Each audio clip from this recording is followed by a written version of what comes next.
Pues esta noche tenemos con nosotros en la hemeroteca a Carlos Alberto Yurchuk, ufólogo y una persona que, aunque no le gusta que se lo digan, bueno, pues lleva muchos años investigando todo lo que es la fenomenología ovni y también casos paranormales. Carlos Alberto, ¿cómo estás?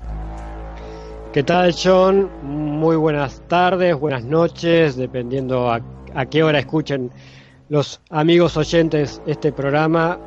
Una verdadera alegría participar por primera vez en Incognito File. Bueno, Carlos, pues tenemos esta noche un tema apasionante, súper apasionante, porque es que tenemos un incidente que como hemos podido ver en los artículos de prensa, un incidente completamente internacional.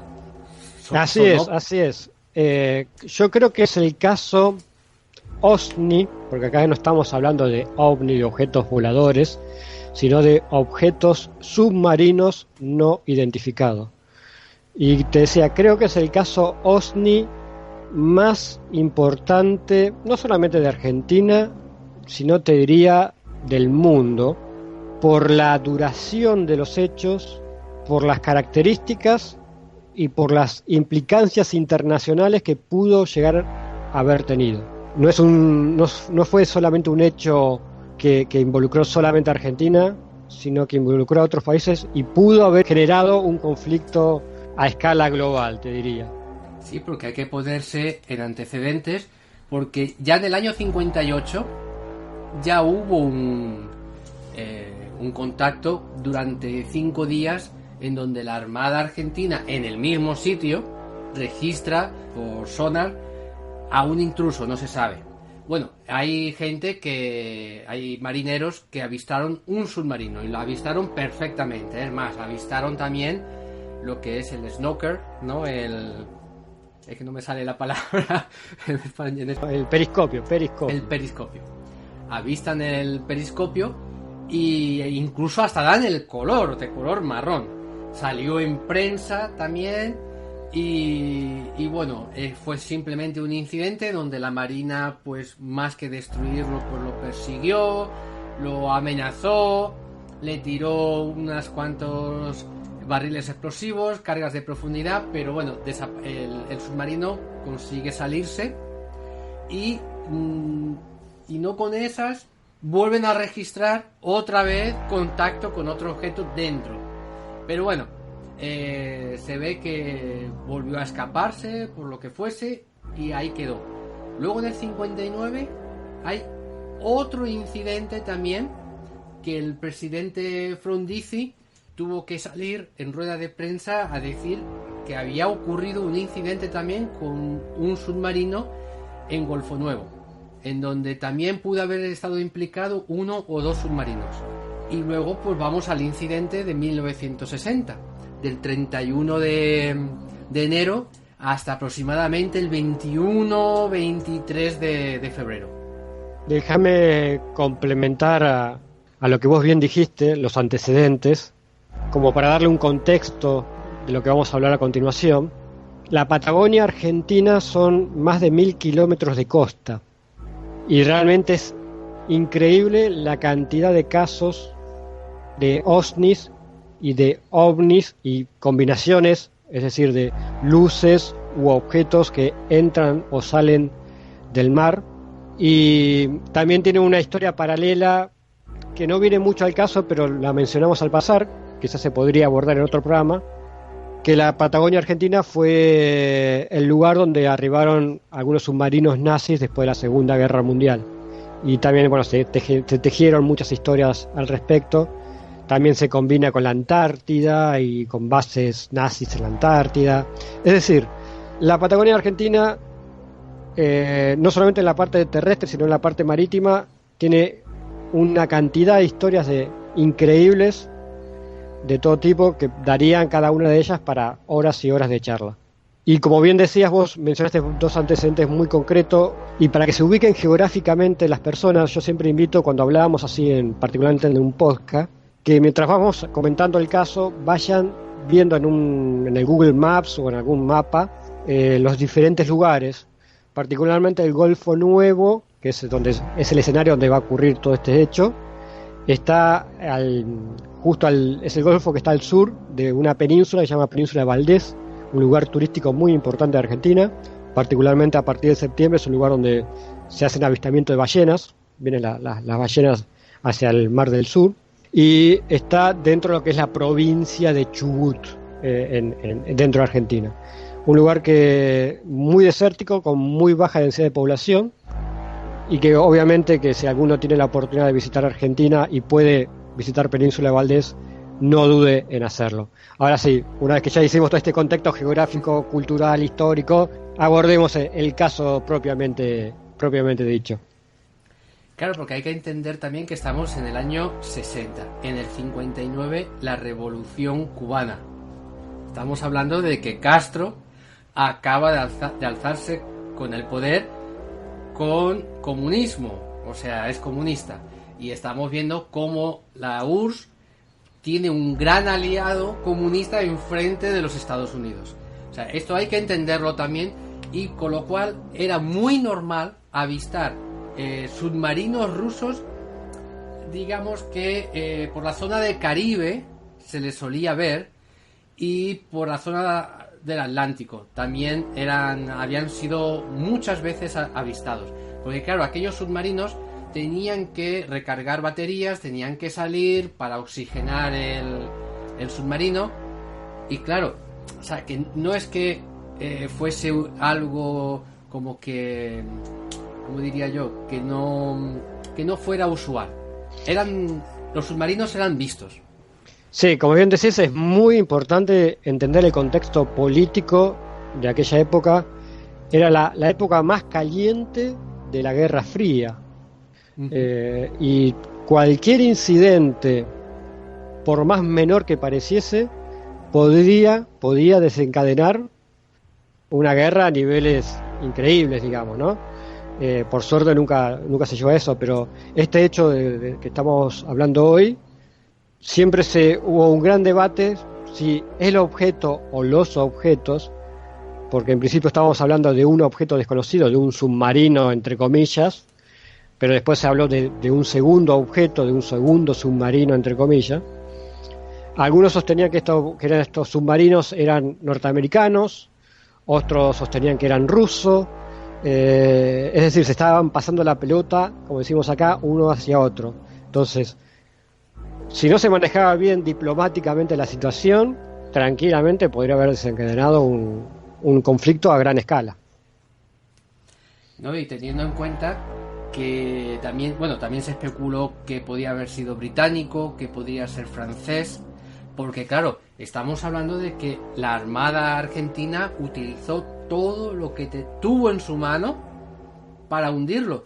Y hay que ver que también Golfo Nuevo no es extremadamente profundo, no es una zona en donde se pudiera ocultar con facilidad.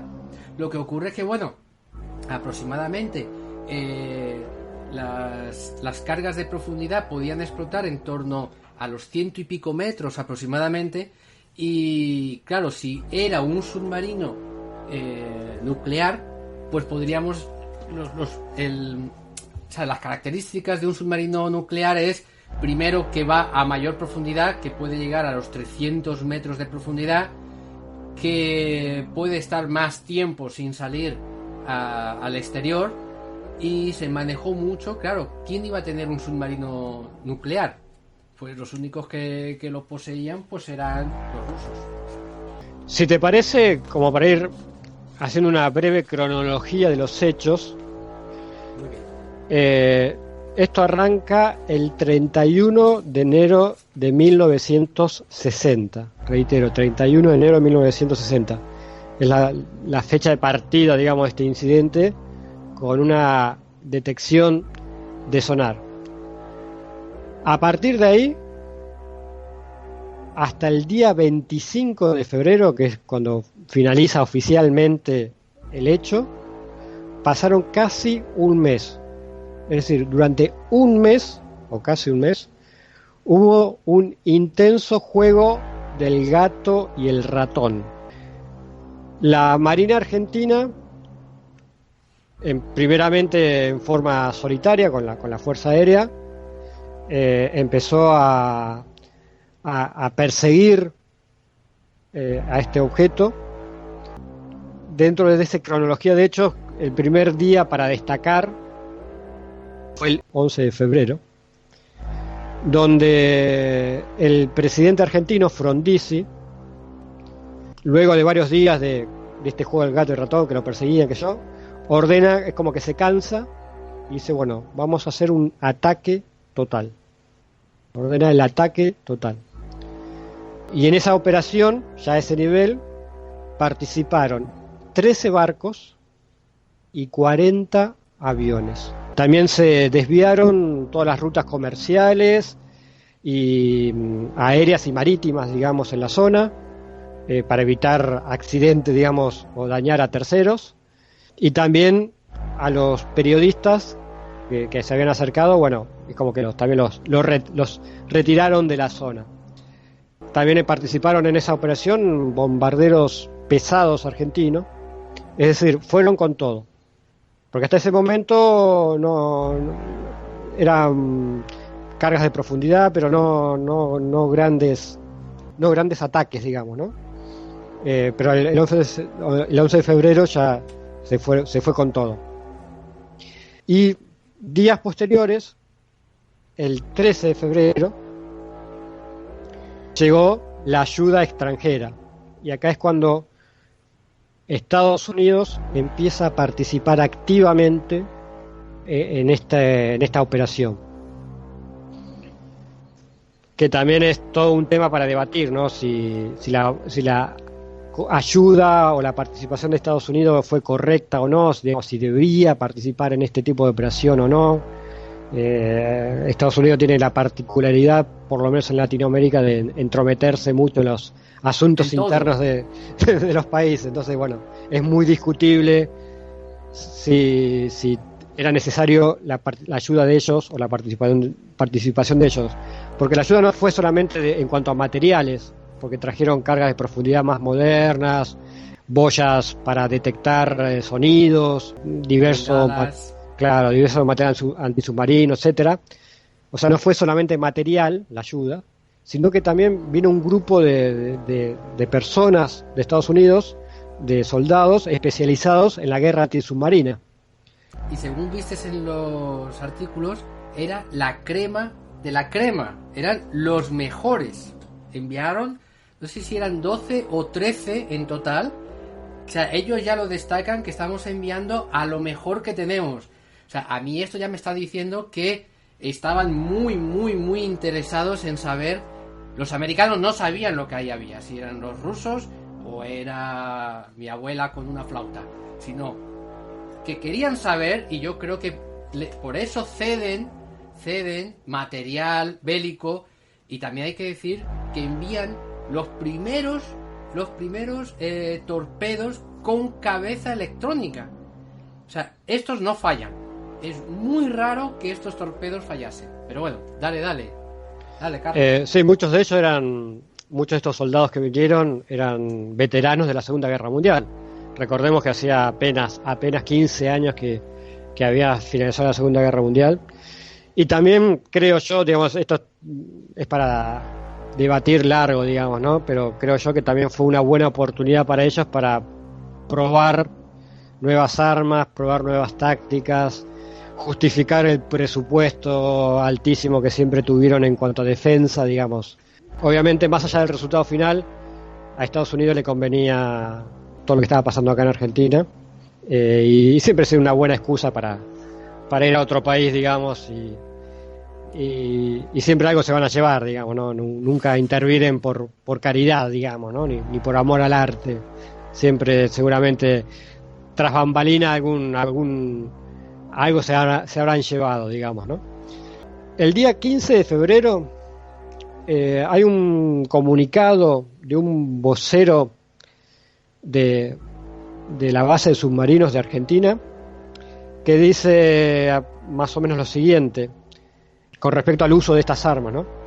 Dice el comunicado: cuando la fuerza de tareas que opera en el Golfo Nuevo comience el empleo a fondo de las nuevas armas adquiridas en Estados Unidos, el submarino incursor se llevará una desagradable sorpresa. Hasta ahora ha venido combatiendo con ventaja. Este juego del gato y el ratón se ha prolongado por 16 días. Ahí anunciaban que iban a ir a fondo con estas nuevas armas. O sea, realmente ellos, por lo menos oficialmente, pensaban que era un submarino. Nunca se habló de un origen oficialmente con respecto a este submarino, de qué país sería, pero que sí que estaba en el lugar. Y el día 15, ese mismo día, el submarino o los submarinos o los objetos desaparecen, digamos así, del sonar por varios días.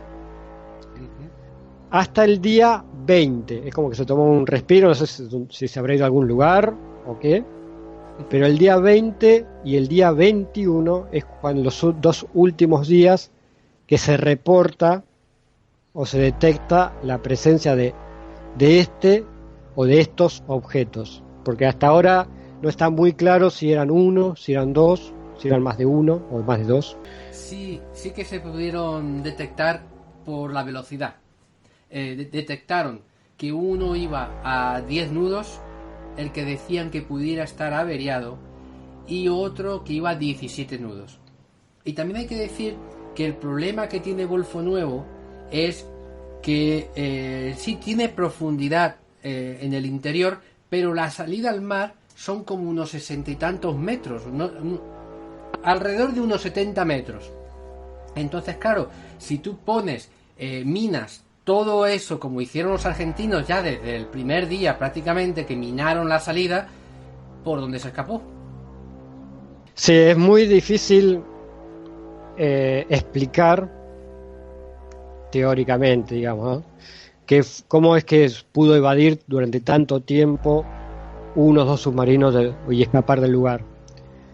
De todas formas, explicar lo que pasó en esos días, si bien la explicación más razonable es que hayan sido submarinos, siempre queda una ventana abierta, ¿no? Porque siempre te queda la duda. Pero hasta el día de hoy ninguna potencia del mundo se adjudicó la presencia de esos submarinos, a pesar que ya pasaron más de 50 años, casi 60 años del hecho, y ninguna potencia, ni se desclasificó ningún archivo en algún país que indicara que ellos fueron los que estuvieron en aquel lugar, digamos, que los submarinos pertenecían a tal país. Así que reitero, si bien la explicación del submarino es la más posible, la más razonable, siempre quedan algunos cabos sueltos, digamos, ¿no? Tampoco se lo puede asociar directamente con el tema ovni, porque bueno, muchos pensarán, bueno, si no fuera un submarino serían ovnis, digamos, u osnis. Pero tampoco hubo algún fenómeno demasiado llamativo para asociarlo al fenómeno ovni o al osni, digamos. No es que en algún momento surgió una luz del mar y se fue volando, o hizo algún movimiento atípico a gran velocidad, maniobras indescriptibles. No hubo nada de eso. Así que siempre va a quedar la duda de qué fue lo que pasó. Para ir un poco finalizando la cronología, otro hecho importante fue el día 23. Recordemos que el 15 desapareció hasta el 20, 21 se los vio por última vez o se los detectó por última vez, y el 23 se emite un nuevo comunicado de la Marina donde dice: las aguas del Golfo Nuevo fueron cuidadosamente cribadas, rastrilladas, en los días 21 y 22 de febrero, sin que se estableciera contacto con submarinos incursores, lo que sugiere que hayan podido escapar. A pesar de esta presunción, pudiera quedar algún incursor en el Golfo Nuevo o volver a entrar en él para resguardarse. Por ello, y acá obviamente la Marina abre el paraguas, la Marina ha decidido reducir la intensidad de la búsqueda al mínimo compatible con la adecuada vigilancia antisubmarina. Es decir, tuvieron que admitir que se les escapó, no descartan que puedan regresar y por eso mantienen la vigilancia. Y finalmente, el día 25 de febrero es cuando oficialmente se finaliza la búsqueda y la Secretaría de Marina emite otro comunicado acerca de la terminación de las operaciones y aclarando lo siguiente: sin que ello signifique que la Armada Nacional haya fracasado en el cumplimiento de su misión, que en esencia es la de resguardar nuestra soberanía en el mar. Es decir, no los pudieron atrapar, se les escapó, pero la Armada no fracasó, digamos, ¿no? O sea, cumplió su misión de resguardar la soberanía del mar. Y con este comunicado, oficialmente termina este caso, que comenzó el 30 de enero y finalizó el 25 de febrero, casi un mes, durante los cuales 1, 2 o tal vez más objetos estuvieron merodeando en el fondo del Golfo Nuevo, en Argentina, y no se los pudo capturar ni identificar siquiera. Hasta el día de hoy, como decía, seguimos debatiendo si esos eran submarinos u otra cosa, y si fuesen submarinos, a qué nación pertenecían realmente. Yo destaco dos incidentes. Uno, el día 21 son detectados y uno de los barcos es detectado el día 21 desde uno de los destructores. Le lanza uno de estos misiles. Para lanzarlo, en aquella época no era tan fácil como soltarlo en el mar y tal, sino que tenían que localizar al objeto y hacer una serie de maniobras de bastante dificultad y lanzarlo. Bueno, pues lo lanzan y resulta que los mismos marineros ya creen que le van a dar, y resulta que pasa de largo. Y es uno de estos torpedos inteligentes. Es más, entonces, al ser localizado, se envían aviones que localizan, pueden ver el objeto desde arriba, y son lanzados varios de estos torpedos desde el aire. Y el índice de fallo era muy, muy pequeño. Bueno, pues todos los torpedos que fueron lanzados, que eran inteligentes, todos fallaron. Esto por un lado. Y por otro lado también el hecho de que se movían de una forma muy rápida. Por lo menos, al menos uno de ellos se movía, los propios marineros decían que nunca habían visto nada igual. Sí, hay algunas características de los objetos que eran en principio inusuales para la época. Claro, para la tecnología que se conocía en ese entonces. De todas formas, en lo personal, no es para mí suficiente para encuadrar estos objetos en algo, como decía anteriormente, en algo tipo OVNI o OSNI, digamos, dentro del fenómeno de los OSNI. Sí, era de una tecnología avanzada o muy avanzada para su época, pero no me atrevería a afirmar que era de origen no humano, digamos, por ejemplo, para hablar claro. Mira, pero bueno, uno nunca sabe, digamos, ¿no? Nunca se sabe con esto. Una de las veces, que esto sí que lo declaró algún experto de radar que llevaban en los barcos, dice que allá por el día 21 aproximadamente, detectan a un objeto y a la vez detectan un segundo objeto que dice que era de unas dimensiones que jamás habían visto nada similar a eso. O sea que ya pudieron observar que la dimensión era brutal. Entonces, ¿qué pudiera haber sido? La verdad ¿Qué crees tú? ¿Qué hipótesis crees que pudo haber sido, Carlos? A ver, me voy a contradecir con mis propias palabras, digamos, ¿no? Si bien es cierto que como decíamos al principio, la Patagonia, la zona costera de Argentina es muy extensa y hay muchos casos de casuística OSNI, de objetos que entran y salen del mar y se van volando, o vienen volando y entran al mar, o sea que ahí sí, en esos casos no son submarinos convencionales.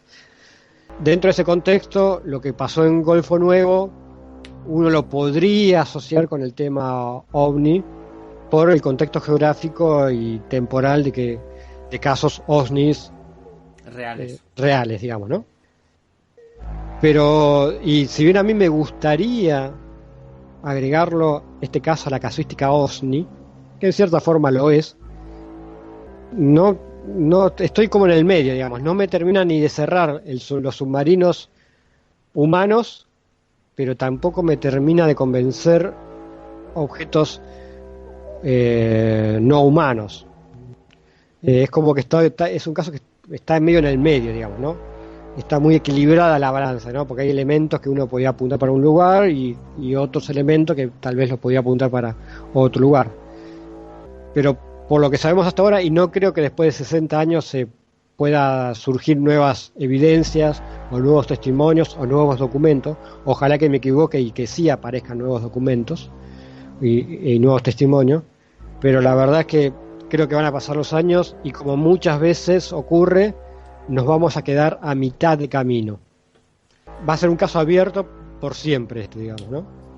¿Y qué me dices del incidente aéreo en donde muere la crema de la crema de este batallón de norteamericanos que estuvieron codo con los argentinos? Bueno, primero quiero comentarle a los oyentes que John Dee tuvo la amabilidad de enviarme un abundante archivo, un extenso archivo con diarios de diferentes países que hablaban sobre este incidente, que a mí me sirvió muchísimo, y de los cuales obtuve algún que otros datos que yo en lo personal desconocía.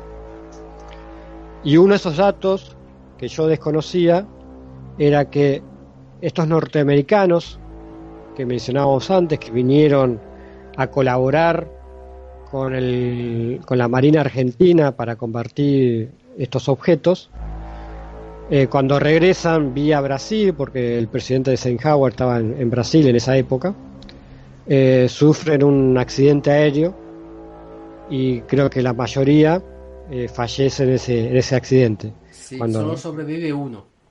Obviamente no tiene ningún tipo de relación el accidente, en principio, digamos, no tiene ningún tipo de relación el accidente con lo que pasó. Pero bueno, estas cosas dan pie para las teorías conspiranoicas y grandes conspiraciones de que, bueno, por ahí los mataron para que no dijeran alguna cosa que vieron o cosas así, digamos, ¿no? Pero bueno, es un hecho lamentable, pero llamativo, digamos. Hombre, a mí me llama mucho la atención, Carlos, porque esta gente era militar y tenían que haber regresado en vuelo militar a los Estados Unidos. Pero como Eisenhower estaba en una gira sudamericana, que se ve con Frondizi me parece que es en marzo, como 15 días después aproximadamente de acabar con todo este incidente, Eisenhower visita Argentina y, claro, directamente va a hablar con Frondizi. Y por supuesto que seguro que hablaron sobre todo ese incidente. La cuestión está en que, como Eisenhower en ese momento está en Brasil, desvían su ruta para que vayan vía Brasil en aviación, ¿cómo se dice? Normal, ¿no? Aviones comerciales. Los desvían con aviación comercial. Y resulta que, claro, un pequeño avión de 20 y tantos pasajeros aproximadamente, más o menos, brasileño, choca con el avión donde van estos integrantes y bueno, fallecen todos menos uno. y evidentemente Eisenhower lo visita en el hospital. Creo que sobreviven 3. Ahora que yo me estoy acordando, son 3 los que sobreviven. Después otro dato que yo obtuve a partir de la documentación que vos me enviaste de los diarios, que yo desconocía, era que aparentemente en estos días que duró este caso entre el 30 de enero y el 25 de febrero, apareció un día un cuerpo de un buzo que aparentemente la gente de la Armada dedujo que era un buzo que estaba reparando el submarino dañado y que por una carga de profundidad murió. Me parece que lo llamativo es que esa nota, ese hecho, que es fundamental, porque digamos, tenés el cuerpo de una persona que aparentemente estaba involucrada en estos hechos, que era partícipe de estos hechos, no haya trascendido más, digamos, yo no desconocía ese dato. Supuestamente esa persona no tenía ningún tipo de identificación, ni el buzo, digamos, que vestía tampoco tenía ningún tipo de identificación, pero me parece un dato que de ser cierto tendría que haber tenido mucha más trascendencia, digamos, ¿no? Para mí otro dato también que yo no le presté mucha atención y no saqué ningún artículo es que fue detectado algo en el espacio alrededor de la Tierra. Los americanos creían que era un satélite ruso, pero las dimensiones eran desproporcionadas y que hasta ese momento era algo tremendamente pesado para estar alrededor de la Tierra. Se calculaba que pesaba como unas 600 toneladas aproximadamente. Y yo no le presté, yo lo achaqué más a temas políticos y demás, o de estrategia entre los rusos y los americanos, y no cogí ningún artículo, pero sí que leí en varios periódicos en el que los americanos habían detectado desde varios puntos algo alrededor de la Tierra de unas dimensiones que para ellos se les salía de lo normal. Luego también a mí el tema del buzo es algo que me dejó catatónico, porque ¿qué hacía un buzo ahí? Y lo que tú dices no trasciende. Pero también hubo otra noticia en el cual el ejército había detenido a alguien con unos víveres para aproximadamente unas 5.000 personas. Esto tampoco salió más, y decían que con abundantes provisiones. Lamentablemente, no lamentablemente, pero bueno, en esa época los medios de comunicación no eran tan masivos como es hoy en día, que hoy tenemos internet, redes sociales, celulares que sacan fotos y videos y que las puedes enviar al instante a cualquier lugar del mundo.